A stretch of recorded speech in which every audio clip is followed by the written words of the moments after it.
And for insights, we are joined by Ginger Chapman, lawyer, political analyst, and Republican Party member. Thank you so much, Ginger, for coming back again and being in focus with me. Thank you. Let's start off with a big picture. And why do you think Republicans keep falling into this trap of setting artificial deadlines? And how does it shape voter perception of their legislative competence, do you think? Well, thank you for having me today, Salma, and greetings to your viewers. Thank you. And as we have just seen, President Trump has returned from the Middle East to a hero's welcome at home, only to find out that Moody's has downgraded America's credit rating from AAA to AA1. What this means is America's economic performance is deteriorating. We are $36 trillion in debt, and we need to get our spending under control. What we're seeing in our Congress is Republican resistance to Trump's big, beautiful bill. And ironically, some Republicans feel it does not go far enough in cutting spending, and they have allied with Democrats who think the bill goes too far in order to defeat the bill right now coming out of the House Budget Reconciliation Committee. And it remains to be seen if these two sides can come together, specifically the Democrats and Republicans. We do expect Trump to be able to browbeat, bully, and leverage the Republicans to fall into line with him. Okay. However, things are very tricky right now because, as we recently saw with Elon Musk and Doge, they found many, many budget cuts that they could make and were greeted with a lot of enthusiasm and success, only to find that a month later, Congress restores all of the funding that Doge had found to cut. So right now, this big, beautiful budget bill is going to take a lot of work, and Trump is going to have to really pressure the Republicans from the Midwest and the South to fall into line. And sticking points are, once again, Medicare cuts. This is health coverage for the poor and disabled. Yep. And well, coming back to the same thing you were just mentioning, the One Big Beautiful Bill Act, which includes, as you were saying, the sweeping reforms on taxes, Medicaid, and immigration. What do you think are the political risks of bundling all these into one massive package, maybe, instead of just breaking them down into smaller, more manageable bills? Palma, that is a brilliant question. This is exactly what the American people have been arguing about for decades. In our history, our bills used to have one issue. They were frequently 1 or 2 pages long, and they would pass very quickly. What we've seen in the past decades are these massive, comprehensive reform, overhauls, just grand bills that are overextended. And what this means is there is always going to be something in that bill for some groups to resist and some groups to push for. And the larger the bill, the more conflicts will be built into the bill. So, Salma, you've raised an excellent point, which is what the American people want our Congress to go back to doing. Well, Ginger, Trump's direct involvement, particularly his online calls for the GOP unity, has added pressure. Do you think his approach is helping or hurting the legislative process here, in your opinion? Well, as we've seen, Trump's applying pressure. In the long run, this does help. The difference between the Republicans and Democrats is the Democrats are unified. They speak with one voice and they march in lockstep. Republicans are individualistic.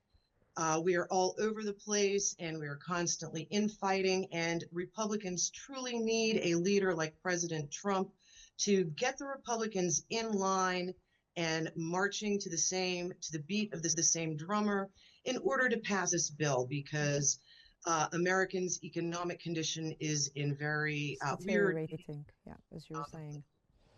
Well, with Freedom Caucus members demanding deep Medicaid cuts and border spending, while moderates resist these moves. Do you think can Speaker Johnson realistically bridge these divides before the next procedural vote? Well, as we've seen, our Congress is trying very hard. They have actually scheduled a vote for this evening at 10 p.m. Okay. after a failed vote this morning. So it remains to be seen. I do believe that Trump and Speaker Johnson can reconcile all of the differences and push the Republicans to finally get this budget bill out of the Budget Reconciliation Committee. However, once it does get out of the committee, the Senate Republicans and the Senate in general are already saying they are not going to pass the bill. They're going to hold the bill up while they get their own concessions. So this big, beautiful bill is becoming a big, beautiful political football for our House representatives and our Senate to argue over. However, we are running out of time. So it is imperative that Trump gets something done, not just for our economy, but also because Trump needs to start accomplishing his wins to make progress. Next year is 2026. People will already be arguing over the midterm elections. So Trump needs wins domestically at home, especially on the heels of his success on his trip to the Middle East. So Trump needs to get Republicans in line at home. He needs to get Speaker Johnson to corral the wayward Republicans out of the Midwest, get everyone on the same page and pass this bill so that he can move on to other wins while he still has momentum, because he is running out of time and we do need to accomplish a lot. Well, this isn't the first time a party in full control government has fallen into this process trap. Can you actually compare Trump's current GOP troubles with what Obama, maybe, and Biden faced under similar conditions? Yes. Well, Trump experienced the same thing in his first term Mhm. and on the same issue, which is health care. Then it was Obamacare, and the Republicans in the House of Representatives worked to defeat Trump's initiatives. And in fact, during Trump's first term, he was unable to accomplish very much because of resistance. The Democrats have experienced this, but not to the same degree because they do work together in unison and they do march in lockstep. We did see in Obama's first term, he did have difficulty, but was able to push through many of his big initiatives, such as Obamacare. In Biden's term, he overcame Democrat and Republican resistance to push through his big bills. The Biden's Build Back Better bill and many of the coronavirus COVID Relief Act bills. So we have seen Biden did not have as much trouble. It looked like Trump was going to take a page from the Democrat book and try to push through his bills in spite of resistance and against court orders. But ultimately, Trump is not able to defy the courts, and he's not really able to go outside of the legal process to the extent that the Democrats seem to be able to. So Trump is adhering to the law, and he is struggling much more than Democrat presidents have been. And this is solely because the Republicans are they're very, very hard to control. It's like herding cats.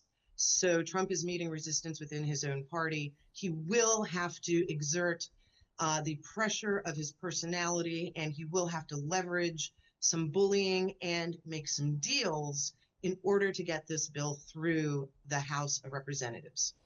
Well, thank you so much, Ginger Chapman, for breaking this down for us and for being with us today, back again at In Focus.